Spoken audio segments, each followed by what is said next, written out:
반갑습니다. 오늘 진행을 맡은 표성은입니다. 오늘 강연에 앞서서 제가 퀴즈 하나를 낼까 하는데요. 우리가 10년을 영어를 표현할 때 decade라고 표현을 하고요. 100년은 century라고 표현을 하죠.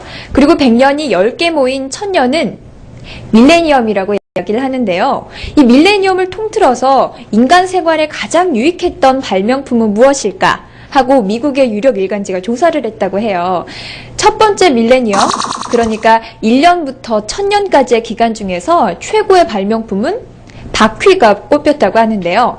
바퀴가 인간 생활에 이동수단으로 쓰이고 운송수단으로 쓰여서 요즘에 보면 자동차나 철도나 바퀴가 안 쓰이는 곳이 없을 정도로 잘 쓰이고 있죠. 그 다음에 두 번째 밀레니엄, 1001년부터 2000년, 바로 우리가 얼마 전까지 살았던 바로 지난 밀레니엄의 최고의 발명품은 혹시 뭘까요? 아시는 분 혹시 있으세요? 지금 많이 고민을 하고 계신 거죠? 네. 뭘까요? 혹시 아이디어 하나 기발하게 내보실 분 있을까요? 공부를 많이 안 하셨나 보네요. 우리가 흔히 생각할 수 있는 것들 중에서도 저는 생각을 했는데 오늘 주식시장에 관한 공부이기 때문에 혹시 주식이 아닐까 생각도 했고요. 혹시 빌 게이츠의 컴퓨터? 컴퓨터가 안 쓰이는 곳이 없으니까 이게 아닐까 하고 생각을 했는데 의외의 정답이었습니다. 정답은 바로 보험이었다고 하네요. 보험이라는 게 우리가 알 수 없는, 예측할 수 없는 사고를 미리 방지해주는 안전장치로 우리가 많이 보험 한두 개씩은 들어놓고 있잖아요. 보험이라는 게 우리 생활에 이만큼 가까이 있을 수 있다는 게 어떻게 보면 인간 생활이 불안하다, 늘 불안감을 안고 살아간다 하는 반증이 아닐까 싶습니다. 주식시장에서도 똑같죠. 국내적인 요인뿐만이 아니라 국제적인 요인 때문에도 주식시장이 흔들릴 수가 있고요. 내가 보유하고 있는 종목들이 떨어질까봐 늘 노심초사하게 됐는데요. 오늘은 그 위기의 순간들 어떻게 대처해야 할지 검투사님을 모시고 이야기를 나눠볼까 하는데요. 검투사가 검으로 승부를 보는 거기 때문에 날렵하게 위기 요소만 제거해 주시리라 전 너무 오늘 기대하고 있는데요. 여러분들도 오늘 검투사님, 임현우 강사님을 제가 오늘 소개할 텐데요. 이데일리 TV하고 서울경제TV하고 고정 출연을 하고 계세요. 경제 케이블로는 손에 꼽히기 때문에 이 채널에서 고정 출연하신다 하면 명성을 미리 짐작해 볼 수가 있는 것 같고요. 또 개포동 우리투자증권에서 근무를 하고 계신데요. 오늘 검투사답게 위기의 순간들 우리가 어떻게 대처해야 될지, 어떻게 안전장치를 마련해 둬야 할지 좋은 말씀 주시리라 기대합니다. 모실 때 여러분 큰 박수로 맞이해 주셨으면 좋겠습니다. 검투사 임현우 강사님이십니다.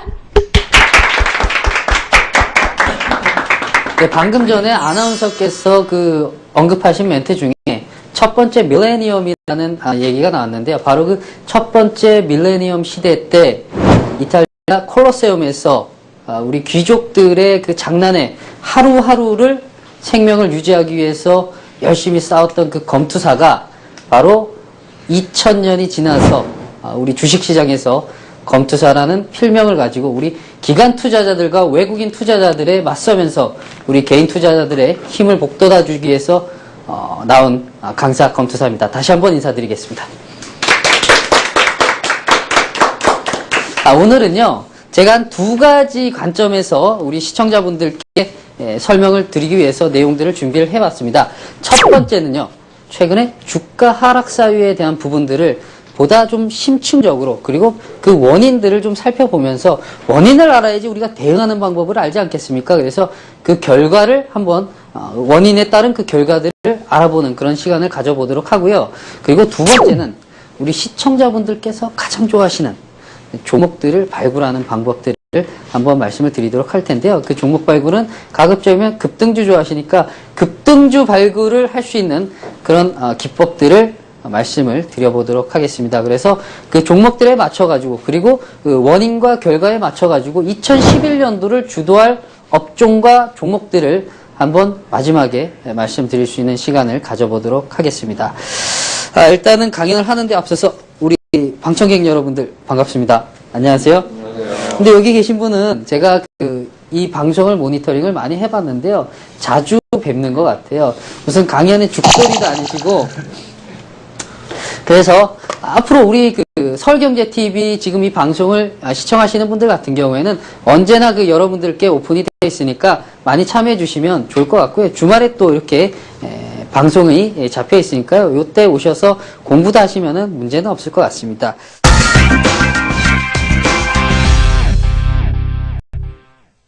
일단은 주가 하락 사유를 일단은 첫 번째로 말씀을 드린다라고 얘기를 했죠. 그래서 주가 하락 사유를 보기 전에 우리 한번 차트를 보면서 말씀을 드려보도록 하겠습니다.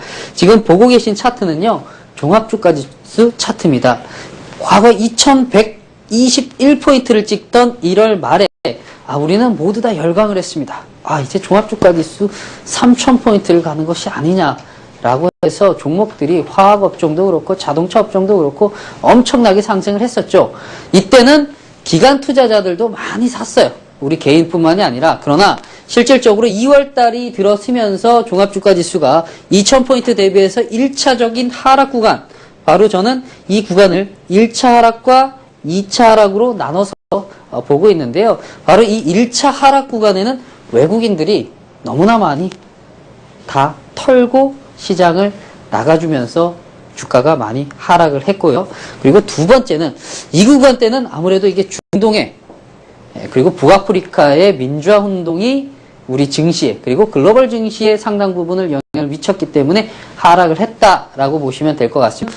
일본의 바로 지진과 관련된 사태가 발생이 된다라고 한다면 추가적인 하락 가능성들도 아마 염두를 해 두셔야 될 것 같은데, 이 모든 것들을 뭉뚱그려도 제가 오늘 말씀드리는 것만 잘 듣고 계시면요, 2011년도 종목들을 매수하시는 데 있어서 전혀 걱정하지 않으시고 전혀 불안해하지 않으셔도 될 겁니다. 귀를 쫑긋 세우시고 들어주십시오. 예. 자, 그래서 이 1차 하락 사유에는 외국인들이 많이 던졌습니다. 너무나 많이 팔고 나갔고, 실질적으로 금융감독원에서 그 보도자료를 보게 되면 유럽계 펀드 자금들이 엄청나게 많이 나갔습니다. 한번 자료를 보여드리도록 할 텐데요. 자, 보시는 자료에 의하면 아일랜드, 그리고 프랑스, 영국과 같은 나라들이 2011년도 2월달 주가가 많이 빠지던 시점대에서 1조 3천억을 영국 쪽에선 던졌고요. 아일랜드에서는 1조를 던졌습니다. 그리고 네덜란드에서는 4,900억. 보통 독일, 네덜란드, 룩셈부르크까지 유럽계 쪽에서 많이 자금들을 던지고 나갔습니다. 그러나 실질적으로 글로벌 증시를 주도하고 있는 미국 쪽에서는 3,500억을 매수를 했어요. 그래서 지금은 왜 유럽계 자금이 던지고 나갔는가도 살펴봐야 될 텐데, 바로 3월 달에 유럽에서는 가장 국가의 부도 위기가 높은 스페인이라든지 그리스라든지 이런 피그 국가라고 하죠. 그래서 이들 국가들에 대한 국채 만기 도래가 상당 부분 있기 때문에 그것에 대한 리스크를 해지하기 위해서 자금들이 빠져나갔다라고 보시면 되는데, 이게 바로 표면적인 이유입니다. 자, 다시 한번 차트로 들어가도록 할 텐데요. 최근에 주가가 앞에서도 말씀드린 대로 리비아 사태도 있었고, 그리고 외국계 펀드 자금들이 자금들을 털고 나가면서 여러 가지 이유가 있었죠. 그리고 인플레이션에 대한 부분들, 곡물 가격이 상승하고 원자재 가격이 상승하면서 경제에 대한 불안감이 주가를 하락을 시켰는데, 이것은 표면적인 이유다. 그러면 주가는 왜 빠졌을까요? 우리 여기 방청하러 오신 분들 같은 경우에 주식에 대해서 많이 관심이 있으셨기 때문에 아마 여기 오신 것 같은데, 이거 말고 왜 주가가 빠졌는지 혹시 혼자 생각하고 계신 거 있으신가요? 없으세요? 이쪽. 아니, 방청을 제가 보니까 지난주에도 하신 것 같은데요. 그냥 다니시는 것 같아요. 공부 좀 하셔야 될 것 같고요. 자, 그래서 그 이유를 제가 지금부터 말씀드리기 위해서 열심히 공부를 해가지고 온 겁니다. 제가 이 차트를요, 종합주가지수 차트를 좀 더 주봉 차트로 주 단위로 놓고 설정을 해서 쭉 당겨서 앞으로 과거 5년 동안의 종합주가지수 차트를 보여드리도록 하겠습니다. 자, 주봉 차트를 통해서 5년 동안의 주가를 보여드리도록 할 텐데요. 자, 이 지점입니다. 08년도 1000포인트가 빠졌어요. 그리고 바로 이 지점대에서는 우리 일반 직장인 다니시는 분들 뭐 했을까요? 펀드를 너무너무 많이 사셨어요. 그래서 고점대 다 물리셔가지고 지금 종합주가지수가 회복이 되면서 수익 전환되시는 분들이 많을 텐데, 바로 이때 주식을 많이 사신 분들이 미국의 금융위기 사태에 의해서 1000포인트가 빠지면서 모두 반토막 이상의 손실이 발생이 되었고, 이 시점대에서 주가가 쭉 올라오는데요. 제가 이걸 말씀을 드리려는 게 아니라, 자, 보세요. 항상 연초를 한번 보도록 하겠습니다. 2011년도 연초에 지금 종합주가지수가 100포인트 이상 빠졌고요. 그리고 09년도 연초에 또 이렇게 주가가 빠졌고요. 그리고 09년도 심지어는 서프라임 모기지론 사태에 의해서 주가가 1000포인트 빠졌다가 올라오고 그 다음에도 연초에 또 빠졌고요. 2008년도에도 어김이 없습니다. 그리고 2007년도에도 어김이 없죠. 자, 이게 짧은 것 같지만은 요거 포인트로 환산을 하면요. 대략적으로 다 100포인트 이상의 주가 하락이 매년 연초에 2011년도 2월달, 3월달에 일어났던 것과 같은 현상들이 항상 반복이 되었습니다. 항상 반복이 되고 있는 것을 왜 우리는 지금 두려워할까요? 두려워하지 마십시오. 그리고 그 이후의 주가를 보십시오. 그리고 그 이전의 주가를 보십시오. 빠지고, 자, 작년만 하더라도 빠진 다음에 올라왔죠. 몇 포인트일까요? 200포인트가 올랐습니다. 그리고 좀 눌렸다가 크게 길게 놓고 보면은 2010년도에는 1500포인트 지점대에서 2011년 되기 직전 12월 달까지 1800, 1900포인트, 500포인트가 올랐어요. 그리고 2009년 때 무려 얼마입니까? 1100포인트에서 1500포인트, 한 400포인트가 올랐죠. 그리고 2009년, 2008년 지점 같은 경우는 연초에 빠지고 반등한 이후에 못해도 한 200포인트 정도는 또 올랐습니다. 그래서 결과는 어땠느냐면 항상 연초에 빠지고는 100포인트에서 200포인트 이상은 적어도 이런 그 구간들이 발생이 되더라. 물론 서프라임 모기지론 사태 이후에 경기 회복 속도가 빨라지면서 이때는 상대적으로 상승폭이 크기는 했지만은 그래도 언제나 과거사를 통해서 보듯이 최상 5년 동안만큼은 연초 이후에 주가 조정은 발생됐더라는 것을 염두를 해 두십시오. 그래서 지금 앞으로 악재가 너무너무 많습니다. 우리 경제가 살아나고는 있다고는 하지만은 우리와는 상관없이 세계는 지구촌 하나이기 때문에 영향을 많이 받기 때문에 주가가 더 빠지더라도 크게 염려하지 마시고요. 이 부분들에 있어서는 저가 매수기로 가져가야 된다는 것을 항상 명심을 머릿속에 하시면 될 것 같습니다. 자, 왜 연말에 주가는 조정을 받을까요? 리비아 사태 이런 거 다 빼고요. 왜 받을까요? 우리 모르겠어요. 그러니까 오셨겠죠. 첫 번째는 배당 차익입니다. 자, 항상 주가가 2010년도 그 4분기에도 마찬가지고 그리고 2009년도에도 마찬가지고 연초 바로 직전 연말에 주가가 올라요. 왜 오를까요? 단기 투자 자금들이 배당 차익 노리기 위해서 들어오는 겁니다. 그래서 일시적으로 들어왔다가 작년 4분기에 들어왔다가 그리고 올해 배당 차익을 통해서 수익을 거두고 자금들이 빠져나가는 부분들. 그리고 이것이 첫 번째 배당 차익 효과이기 때문에 지수는 조정을 항상 연초에 받고요. 두 번째 시세 차익입니다. 자, 한번 다시 지우고 한번 보도록 할 텐데요. 서프라임 모기지론 사태가 발생된 이후에 1000포인트에서 2000포인트 무려 2배가 올랐습니다. 그래서 중간중간 이 기간 동안 외국인들은 얼마를 매집했냐면요. 대략적으로 1월 달까지만 하더라도 한 54조 원 정도를 매집을 했어요. 그리고 최근 들어서 2월 달 들어서 많이 자금들이 한 4조 정도 빠져나가면서 지금 대략적으로 한 49조 정도가 되는데 그래도 많이 올랐죠. 그리고 많이 매집을 했죠. 따라서 이 자금에 대한 일부에 대한 그 수익이 많이 발생이 됐기 때문에 시세 차익을 노리기 위해서 자금들이 또 빠져나가는 부분들이 있습니다. 그래서 첫 번째 배당 차익 그리고 두 번째 시세 차익 이 두 가지 효과가 발생이 되면서 항상 연초에는 주가 조정이 발생이 된다라는 것을 말씀을 드리고 싶고요. 마지막으로 세 번째 환차익입니다. 이 시점 때 원달러 환율 차트를 한번 보도록 할 텐데요. 바로 이 지점입니다. 1600원 지점대. 이 지점이 바로 주가와 반대로 종합주가지수가 바닥을 찍던 시점대의 환율은 1,600원을 찍었죠. 왜? 경제가 불안하니까 달러 가치, 원화 가치에 대한 부분들이 상당히 신뢰성이 떨어지다 보니까 화폐 가치가 떨어지면서 환율은 하락하게 되는 것이죠.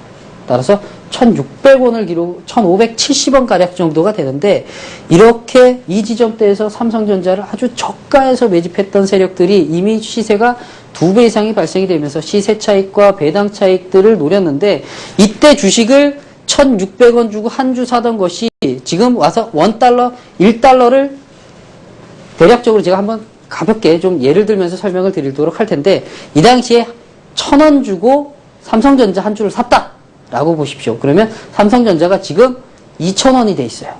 그리고 1,000원 주고 샀던 그 $1가 1,000원이 지금 현재는 500원이 돼 있습니다. 그럼 어떤 결과가 발생이 되냐면, 시세 차익을 통해서 주가가 오르면서 수익이 발생이 되고요.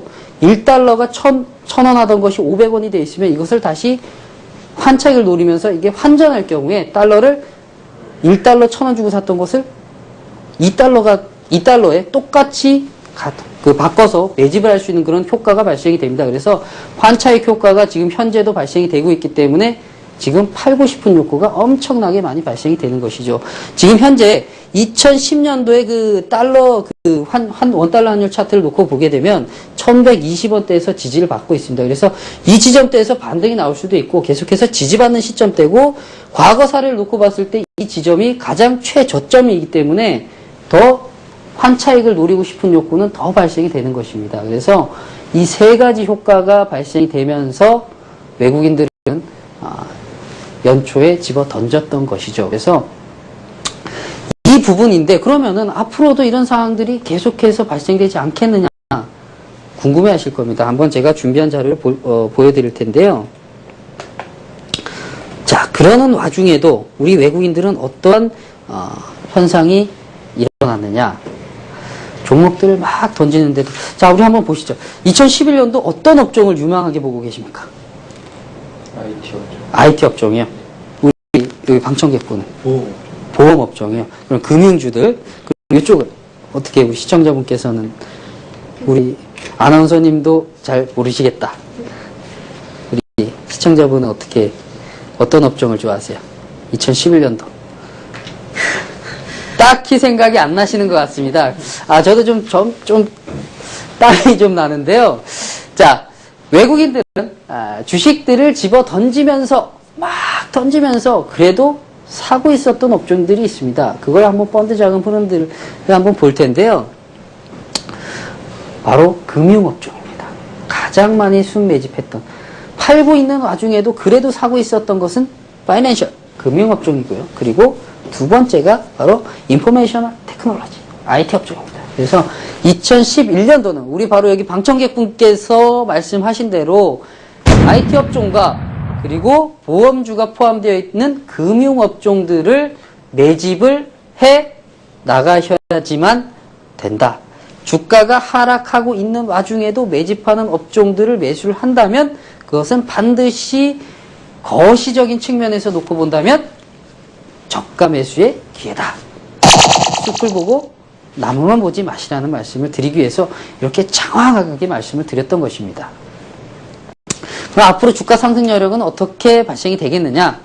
자, 종합주가지수가 언제까지 3,000포인트를 갈지 4,000포인트를 갈지 알 수가 없죠. 그래서 상대적으로 다른 국가들과 지금까지 우리 나라의 시가총액에 대비해가지고 주가 수익 비율들을 어느 정도 수준에 있는지를 한번 자료를 통해서 말씀을 드려보도록 하겠습니다. 자, 최근 한 6년 동안의 주가 수익 비율 자체에 대한 부분들을 평균치를 낸 것인데요. 뭐 미국이라든지 일본, 중국들이 또 있는데 우리나라 같은 경우는 지금 현재 7배에서 13배 사이에서 종합주가지수가 움직입니다. 그러나 지금 현재는 대략적으로 한 10.1배에서 11배 사이 정도에서 남아 있고요. 세계 경제가 더 다운되지 않고 앞으로 미국 같은 경우에는 계속해서 경기를 부양해야 되기 때문에 종합주가지수는 더 올라갈 수밖에 없다라고 본다라면은 앞으로 상승 여력은 추가적으로 한 3배 이상 더 남아 있고, 이것은 종합주가지수로 환산했을 경우에 최소한 2,300포인트 이상은 가져야 된다. 그러면 지금 주가가 빠지고 있는데 우리가 가야 할 곳은 2,300포인트다. 그러면 점점 더 빠지면 우리가 수익 낼 수 있는 구간은 점점 더 넓어진다라는 것을 시청자분들께서는 또 한 가지 이해를 하고 계셔야 되는 겁니다. 그래서 주가 빠질 때는 쾌재를 부리셔야 돼요. 물론 매수하고 있는 분들 같은 경우에 손실이 많이 날 겁니다. 그래서 기관 투자자들도 지금 평균적으로 손실이 한 10% 정도는 발생이 됐어요. 그러나 물량들을 계속해서 꾸준히 사고 있는 것은 큰 숲을 보고 있기 때문에 그런 것이다라는 것을 아시고, 항상 우리 개인 투자자 여러분들은 이런 부분들을 놓치고 앞에 있는 나무만 보다 보니까 앞으로 어떻게 움직일지를 놓치고 계시는데 절대 그러지 마십시오. 그래서 금융업종과 IT업종 그리고 종합주가지수는 2300포인트 이상 더 추가적인 상승이 발생이 되어야 된다라는 것을 인지를 하셨으면 좋겠습니다. 자,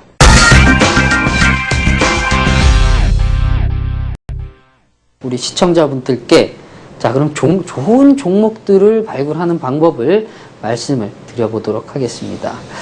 이것을 아마도 우리 시청자분들께서는 가장 기대하고 계신 것 같고, 우리 여기서 계신 방청객 여러분도 눈이 동글동글해지면서 레이저가 발사되고 있는데요. 자, 이제부터 시작을 해보도록 하겠습니다. 일목균형표를 통해서 급등주를 발굴하는 방법을 말씀을 드리도록 하겠습니다. 저는 어떻게 보면 이제 차티스트는 아닙니다. 저도 기업들의 펀더멘탈을 보고 어떻게 보면 이제 가치 투자를 하는 쪽인데, 여러 가지 시간 관계상 종목들에 대해서는 다 말씀드릴 수가 없고, 시청자분들도 빠르게 종목들을 급등주들을 찾는 것을 좋아하시기 때문에 제가 거기에 맞춰가지고 그 일목균형표를 사용해서 급등주를 발굴하는 방법들을 가지고 와봤으니까요. 자, 이제부터 채널 고정하십시오. 자, 종합주가지수를 보기 전에, 자, 지금 보고 계신 것은요, 코스피 200입니다. 우리나라 시가총액 상위 200개 종목을 여기다가 다 담아놨습니다. 이것은 뭐 제가 정리한 건 아니고요. HTS에 다 전부 다 나와 있으니까 한번 찾아보시면 됩니다. 여기서 제가 일단은 기법들을 설명하기에 앞서서 제가 이 방송을 그냥 바로 실시간으로 진행하고 있다는 것을 좀 증명하기 위해서 아무 방청객분한테 제가 종목들을 아무거나 하나 찝어달라 그래서 그 종목에 맞춰가지고 기법들을 한번 설명을 해보도록 할 텐데, 제가 딱 눈에 띄는 방청객분이 확 들어오는데, 한번 우리 아나운서분 오셨으니까 아나운서분께 요거 종목 아무거나 하나 그냥 찍어가지고 제가 기법 설명을 해보도록 하겠습니다. 우리 이쁘신 아나운서님, 종목 아무거나 하나 찍어주십시오. 신도리코요? 신도리코요? 알겠습니다. 신도리코 지금 여기 딱 들어오는데 200개 종목 중에서 어떻게 제가 이렇게 딱 들어오는지 저도 잘 모르겠습니다. 49,900원. 지난주 금요일날 0.6% 하락으로 종가 마감했는데요. 신도리코. 예. 참 어려운 종목을 찝었네요. 예, 기법도, 자, 그래서 기법들 한번 제가 말씀을 드리기 전에 이런 말씀을 드릴게요. 자, 시청자 여러분. 그 급등주 발굴 기법도 있고, 여러 가지 이동평균선을 이용한 기법들도 있고, 많은 기법들이 있는데요. 왜 이렇게 기법들이 많은데, 우리 시청자분들께서는 수익이 안 날까요? 그리고 왜 그렇게 많은 기법들이 나올까요? 우리 방청객 여러분. 왜 그런 기법들이 많이 나올까요? 한번 생각해 보셨습니까? 이제 많이 이제 뭐 종목을 찾는다거나 분석할 때 예. 그 기법도 여러 가지 있는데 이제 또 하다 보면 항상 예외적인 상황이 있고, 그렇기 때문에 또 뭔가 항상 좀 잘 맞는 걸 찾아보다가 이제 여러 가지 것들이 생각되지 않나, 그렇게 생각이 듭니다. 그렇죠. 찾고 찾다 보니까 이제 기법들이 많이 파생돼서 나오는 건데요. 그 말은 역설적으로 기법들이 안 맞기 때문에 기법들이 생겨난다라고 보시면 되는 겁니다. 그래서 시청자 여러분들도 이렇게 생각하시면 돼요. 기법들을 가지고 여러 종목에 다 맞춰서 100% 다 적용이 되는 기법들은 절대적으로 없습니다. 그렇기 때문에 그 맞는 기법에 맞춰가지고 종목들을 잡아서 들어가는 그런 역발상을 좀 생각을 해보시면 기법들을 통해서 수익을 많이 낼 수가 있으니까요. 그런 생각을 좀 해보시고요. 제가 가지고 온 것은 일목균형표를 통해서 급등주들을 잡아내는 그런 기법입니다. 일목균형표라는 그 보조지표가 나왔는데요. 이거 누가 만든지 알고 계세요? 그러셨습니까? 누가 만들었죠? 일본 사람이요?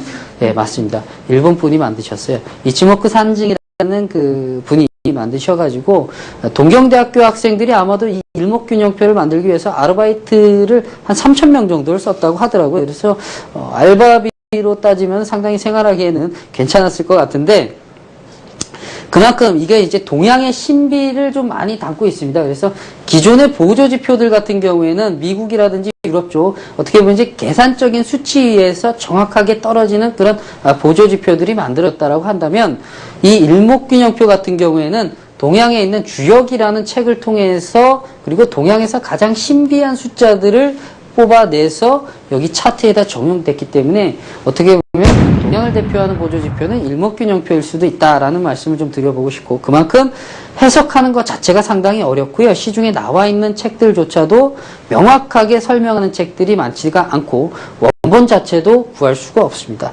그래서 해석 자체가 좀 다양한데 그것에 맞춰가지고 나만의 기법들을 적용하면은 또 그에 맞는 또 종목들을 발굴해낼 수가 있으니까 항상 이걸 가지고 어떻게 공부를 열심히 해가지고 찾는 것보다는 이게 연구 자체가 30년을 넘게 한 그 보조지표이기 때문에 저자 말고는 이걸 100% 해석할 수가 없어요. 그래서 그것에 맞는 기법들을 제가 말씀을 드리면 그거 가지고 이제 적용을 해보시면 문제는 없을 것으로 봐집니다. 자, 신도리코를 우리 그 아나운서께서 말씀을 해주셨는데 자, 이 일목균형표를 가지고 급등주를 발굴하는 데 있어서 가장 기본이 되는 것은 일목균형표 너무너무 복잡하지만 이 중에서 일목균형표만 상관없는 좀 역설적이긴 한데 50일 이동평균선과 일목균형표를 조화해서 보시는 겁니다. 50일 이동평균선을 캔들들이 돌파해서 가게 되면은 주가는 상승하는 건데 여기에 일목균형표를 더 씌운 거예요. 그래서 좀 더 확률을 높이는 거다라고 생각을 하시면은 됩니다. 자, 50일 이동평균선이 여기 보이시는 대로 자주색선입니다. 여기 자주색선 보이시죠? 여기 요 선입니다. 요 자주색선인데 여기서 전환선은 주황색인가요? 요 주황색 선이고요. 그리고 기준선은 요 녹색 선입니다. 자, 자주색선이 전환선이 기준선을 돌파하는 시점대 저도 선이 너무 많아가지고 잘 보이지가 않는데요. 자, 이런 시점대죠. 제가 좀 앉아서 선들을 일부를 좀 지워보고 말씀을 드리도록 하겠습니다. 선행스팬도 지워버리고 선행스팬 2도 지워버리고 전환선과 기준선을만 보도록 하겠습니다. 전환선이 기준선을 돌파하는 이러한 시점대 보이시나요? 요 시점대 그리고 전환선이 기준선을 하향 돌파하는 시점대 요 시점대만 기억하고 계시면은 우리 시청자분들께서는 문제가 없을 겁니다. 자, 그러면서 또 한 가지 개념을 말씀을 드리도록 할 텐데요. 정배열과 역배열을 알고 계셔야 됩니다. 정배열이라고 하는 것은 선들, 보통은 이동평균선들 위에 캔들이 놓여 있는 것을 정배열이라고 얘기를 하고요.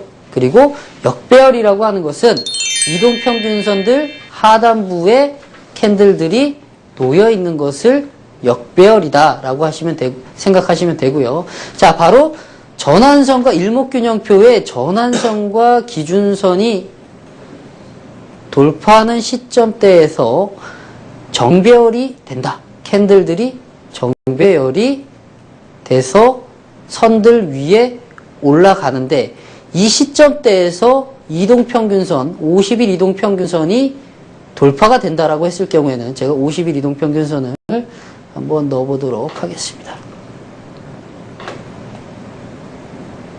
바로 이 주황색 선 보이시죠? 여기를 돌파하는 시점대는 매수하는 시점대다라고 생각을 하시면 돼요. 자, 이렇게 하면은 단기적으로는 어떻게 보면 이 시점대에서 매수를 했다라고 하면은 단기적으로는 49,000, 5만원 지점대에서 5만 한 5천원, 7천원 정도까지의 상승이 발생이 되고 수익이 걷어지고요. 그리고 여기서 다시 뭐 다른 시점대를 포착을 한다라고 하면은 어디가 있을까요? 이 지점이 될 수도 있겠는데 전환선이 기준선을 돌파하면서 파란 자주색 50일 이동평균선 위에 있는 상태. 이 시점대에서 또 매수를 한다라면 수익폭은 이 정도로 발생이 되는 것이죠. 자, 그럼 매도 시점은 반대입니다. 매도 시점은 전환선이 기준선을 하향 돌파하는 시점대에서 1차 매도를 하시면 되고, 좀 더 성격이 급하신 분들 같은 경우에는 역배열되는 상태, 뭐 이런 지점대에서 전환선 하단부에서 역배열되는 상태에서 매도를 하시면은 문제가 없고요. 어떻게 보면 이제 추세 매매를 하기 위해서 50일 이동평균선을 사용을 하는데요. 왜 50일 이동평균선을 사용하는지 졸지 마시고요. 사용하시는지 좀 질문을 한번 드려보고 싶은데, 왜 50일 이동평균선을 사용을 할까요? 20일 이동평균선들도 있고 10일 이동평균선들도 있고 60일도 있고 120일도 있고 200일도 있고, 많은 투자자분들이 자기에 맞는 취향대로 이동평균선들을 사용을 하십니다.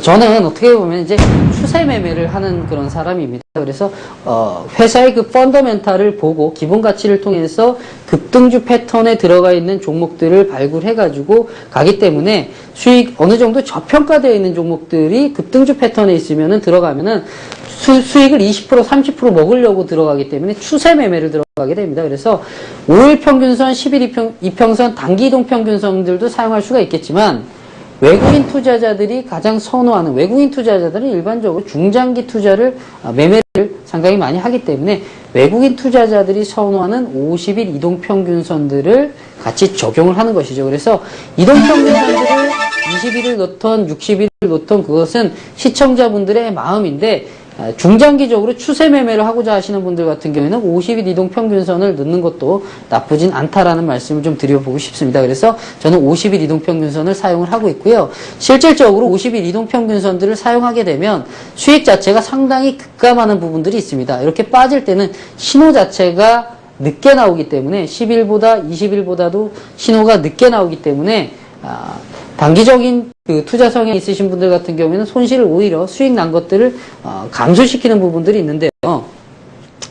이럴 때는 상황에 맞춰가지고 융통성 있게 좀 접근을 하셔야 되는 것이고요. 좀 좋은 종목들이 좀 더 우량하고 하는 같은 경우에는 이렇게 수익이 이 지점대에서 전환선이 기준선을 돌파하고 50일 이동평균선들도 돌파해서 가는 이런 시점대에서는 이렇게 50일 이평선 눌리고 가령 요 지점대에서 매도할 수 있었지만은 추세 매매를 하기 때문에 이 정도 수익 났는데 이 정도 감소한다라고 해가지고 매도할 수는 없겠죠. 그래서 50일 이평선들을 사용하는 것을 이렇게 좀 느리더라도 완전한 추세 자체를 더 수익들을 극대화하기 위해서 50일 이동 평균선들을 쓴다라고 생각하시면 됩니다. 그래서 시청자분들 같은 경우에는 어떻게 보면은 자기가 단기 투자 성향이다라고 하면은 뭐 여기다가 10일 이동평균선을 놓던 20일 이동평균선을 놓던 그것은 편하신 대로 하시면 된다라는 말씀을 좀 드려보고 싶어요. 그래서 이 종목을 샘플로 말씀을 드렸고요. 우리 시청자분께서 다른 거 하나 말씀해 주시면 제가 또 적용을 해보도록 하겠습니다. 어떤 거 할까요? SK 이노베이션. SK 뭐야? 이노베이션. SK 이노베이션이요? 어딨나? 우리 남자분이 말씀을 해주시니까 안 보이네요. 자, SK 이노베이션 말씀을 제가 쳐보도록 하겠습니다.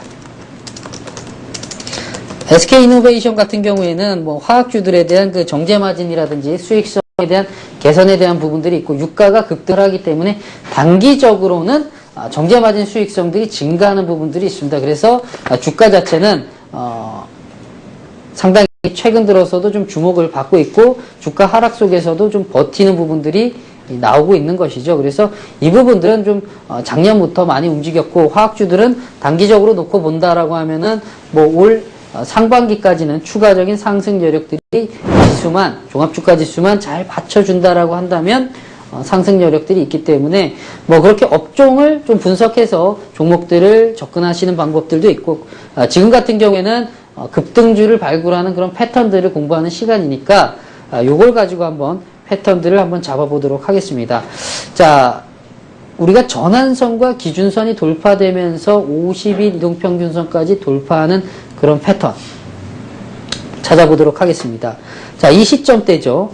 전환선이 기준선을 돌파했는데 자, 그리고 50일 이동평균선을 살짝 넘는가 싶었더니 여기서 매수하려고 봤더니까 깨고 다시 내려오네요. 자, 다시 한번 실패를 했습니다. 다시 한번 접근을 해보도록 하죠. 자, 2차 지점대 전환선이 기준선을 돌파해서 이렇게 올라가는 시점대, 그리고 완벽하게 50일 이동평균선을 요 자주색 선을 돌파해서 가고 있죠.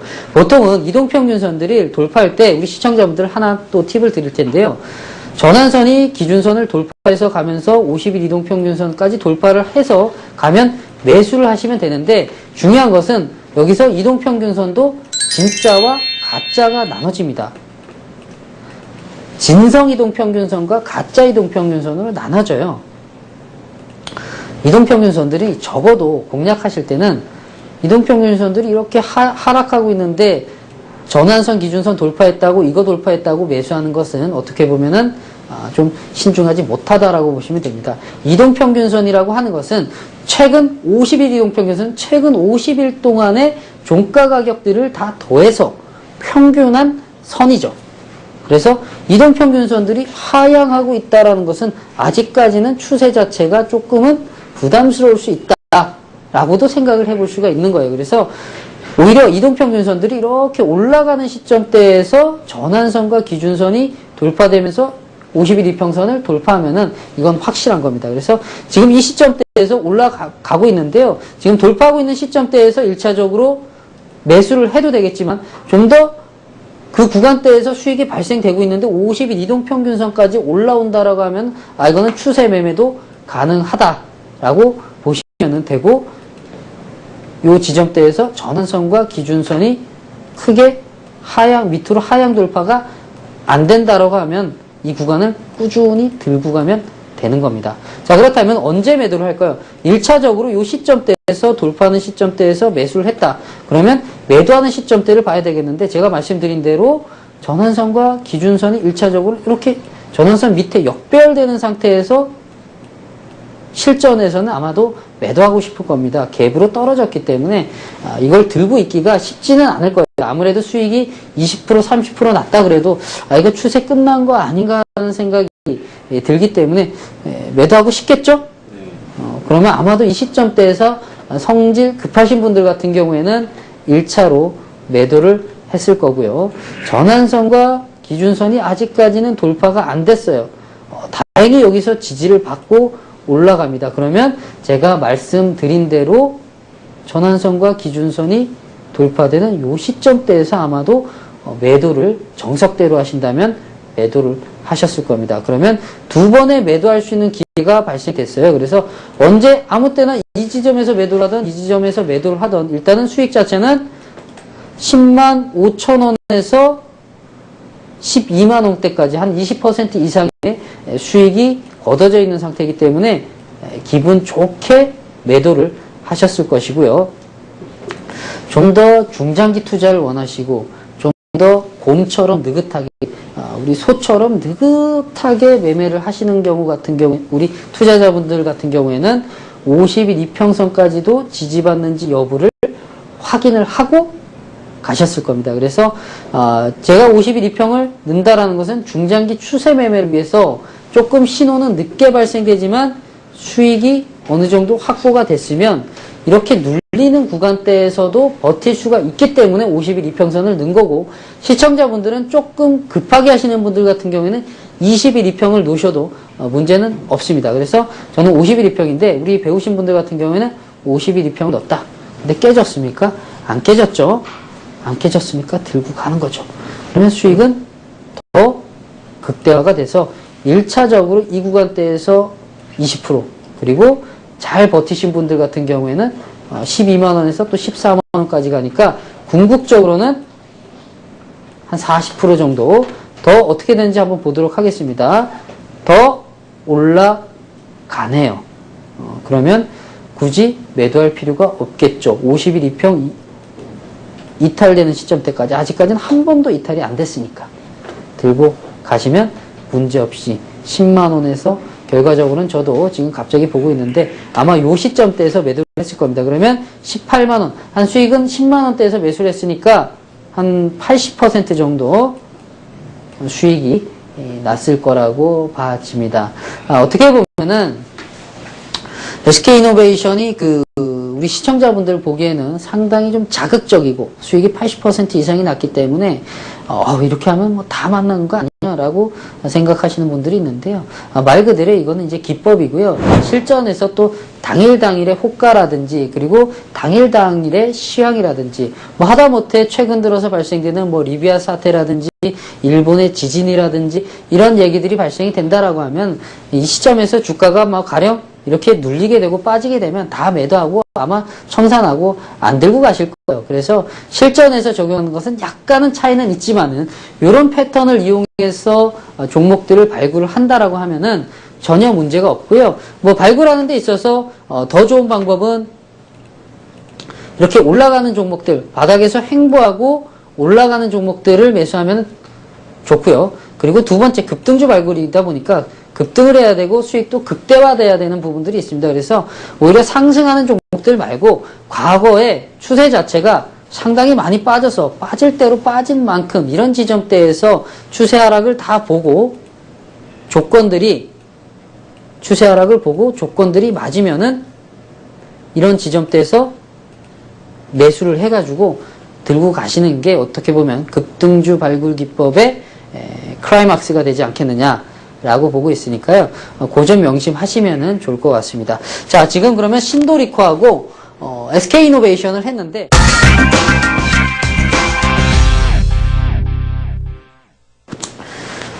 제가 한 종목을 좀 보도록 하겠습니다. 제가 좀 보여드리고 싶은 종목은요, 딱 눈에 띄는 게 CJ제일제당이 눈에 띄네요. 왜 CJ제일제당을 제가 가지고 와봤을까요? 뭐 이 종목은 제가 뭐 추천을 드리는 게 아니고요.